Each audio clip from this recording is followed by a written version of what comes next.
Good morning.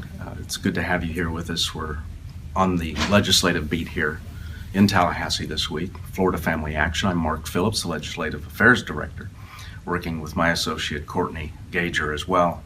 And we just sat in on the final culmination in the third successful committee hearing meeting of our Representative Jennifer Sullivan's bill called the Informed Patient Consent Bill, which has now succeeded through its third committee forum with a favorable vote authorizing a 24-hour waiting period in an informed consent situation where a woman may be seeking an abortion. The bill specifically mandating that informed consent arise and be conducted with a physician that is also going to be the physician conducting the procedure. So we now have joined 30 other states in bringing to Florida, and hopefully a successful vote through the chamber, that would now authorize and mandate a 24-hour reflection period for the health and welfare of that woman.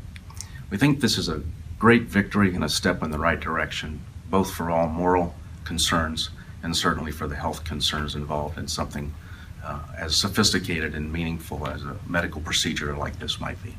Here today has been some dear friends and advocates in the fight.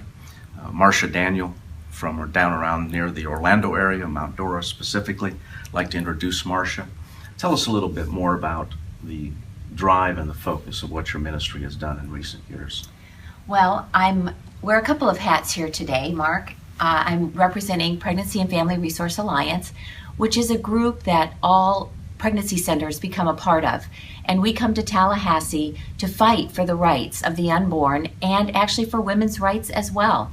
I also wear the hat as Executive Director of Life's Choices of Lake County, and am proud to say that Jennifer Sullivan is my representative. Yes. So it was really exciting to follow this bill from the beginning through today.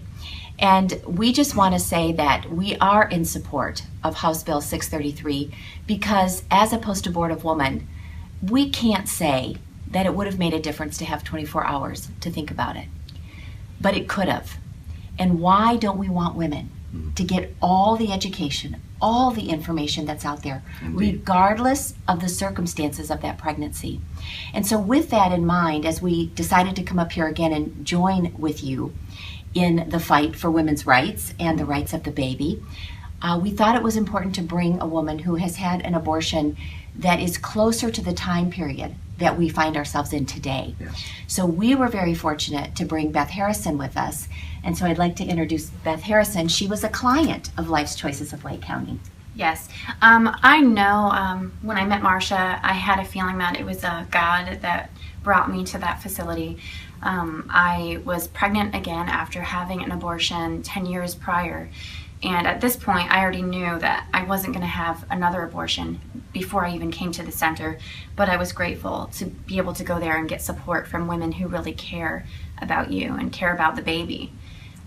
That's something that I didn't get when I went for the abortion and had no idea really what I was getting myself into until it was too late.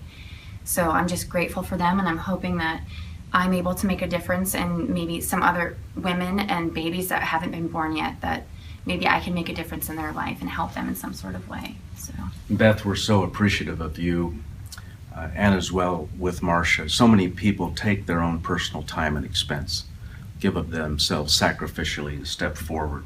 You're not only providing an encouragement for those of us that are up here through the legislative term, and I think over dinner last night we all kind of agreed, somewhat comically at times, how wonderfully educational the process is to see these committees work through, go through their debate templates, offer up support or contention, listen to other commentators testifying from the crowd. So you minimally have become more informed of what civic government strives to do, and here in Tallahassee. So we cherish that support very much, and the fact that you're coming on such an important, life-changing, history-changing effort here in Florida state politics. So we would welcome you back anytime. We really appreciate that sacrificial effort on your parts. We're happy to be here with you. Well, we would also note, we all have experienced here, about 30 minutes was given in the closing part of this 2-hour subcommittee. We got to witness very committed, energetic support for Representative Sullivan from the fellow committee people. They did the yeoman's work, as we've seen in the other committees so far in the maturing of this bill through the three committees in the House, where we have seen substantial support stepping forward for the moral pinpoint of the protection of life and the sanctity of life. And that, I think, has blessed us all to see some of our elected officials stand up, support her, step forward with their own personal testimonies and comments. Yes. That's a wrap. Again, Marcia, Beth, thank you for being with us today. You've put a nice memory marker in our growth and our work up here.